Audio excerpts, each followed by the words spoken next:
नमस्कार मित्रांनो, श्री स्वामी समर्थ. आजच्या व्हिडिओमध्ये आपण नाडी प्राणायाम, नाडी शोध प्राणायाम, ज्याला अ, अ, अनुलोम प्राणायाम असे सुद्धा म्हणतात, ह्याचे फायदे बघणार आहोत.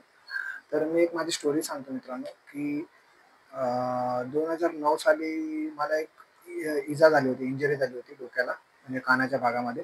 अ, जेव्हा आम्ही मित्र एका रिसॉर्टला गेलो होतो आणि तिकडे अ, जेव्हा स्लाईड करतो आपण, जेव्हा म्हणजे वरून खाली पाण्यामध्ये जेव्हा सरकतो एन्जॉय करायसाठी, तर एक जण असं मध्ये उभा होता आणि तो मध्ये उभा होता आणि त्यामुळे मी वरून खाली येत होतो आणि तो त्या मुलाला माझा पाय लागून तो वर उडाला आणि तो माझ्या अंगावर पडला आणि त्यामुळे माझ्या कानाला खूप जोरात म्हणजे जबरदस्त इंजुरी झाली होती आणि त्यामुळे माझ्या कानातून रक्त आलं होतं आणि ती इजा एवढी झाली होती की माझा कान सतत दुखायचा आणि माझं डोकं एक साईड पूर्ण दुखायचं.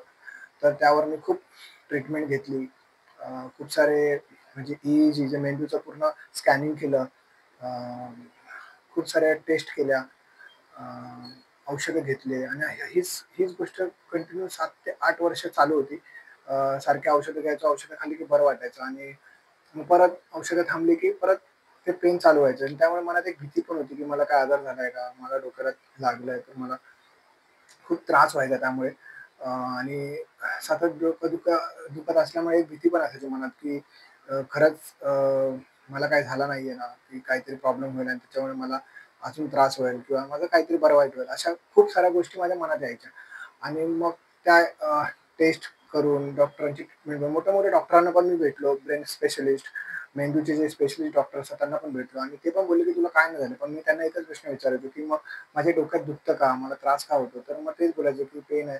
पेन किलर खाल्ल्याने मग ते बरं होईल." मग असंच 8 वर्ष कंटिन्यू मी ट्रीटमेंट घेतली. खूप सारे पैसे खर्च केले आणि नंतर मग एक असंच बोलतात ना, मला खूप आवड होती, म्हणजे आवड आहे एक्सरसाइज करायची, योगा करायची आणि माझ्या ती वडिलांमुळे मी आत्मसात केलेली.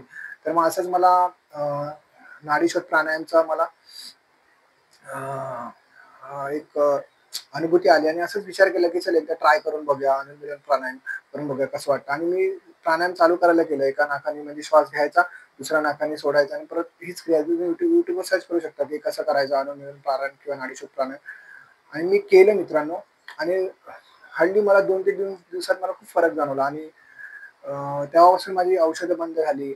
मला खूप चांगलं वाटायला लागलं आणि मग ते प्राणायाम मी रोज केलं आणि आज कमीत कमी मित्रांनो 7 ते 8 ते 9 वर्ष झाली मित्रांनो मी औषध नाही घेतलंय. मी कंटिन्यू ते प्राणायाम केलं आणि म्हणजे हार्डली 5 मिनिटं करायचो मी. फक्त कमीत कमी दिवसातून 5 वेळा ते प्राणायाम करायचो आणि ते प्राणायाम केल्यामुळे माझं ते कानाची इजा बरं झाली. मला कानातून थोडं कमी पण ऐकायला यायचं आणि ते आवाज पण मला प्रॉपर यायला लागला.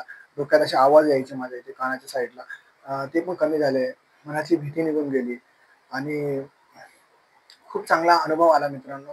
तर माझी एकच विनंती आहे, की जर तुम्हाला खरंच काही शरीरामध्ये त्रास असतील, तर तुम्ही प्राणायाम चालू करा आणि डोक्याचे आजार असतील, तर नक्कीच डोक्याची किंवा कानाच्या किंवा चेहऱ्याच्या भागाचे आजार असतील, तर ते आजार नक्कीच बरे होतील मित्रांनो. अनुलोम प्राणायाम किंवा नाडीशोध प्राणायाम हे करून बघा मित्रांनो आणि नक्की अनुभव करा.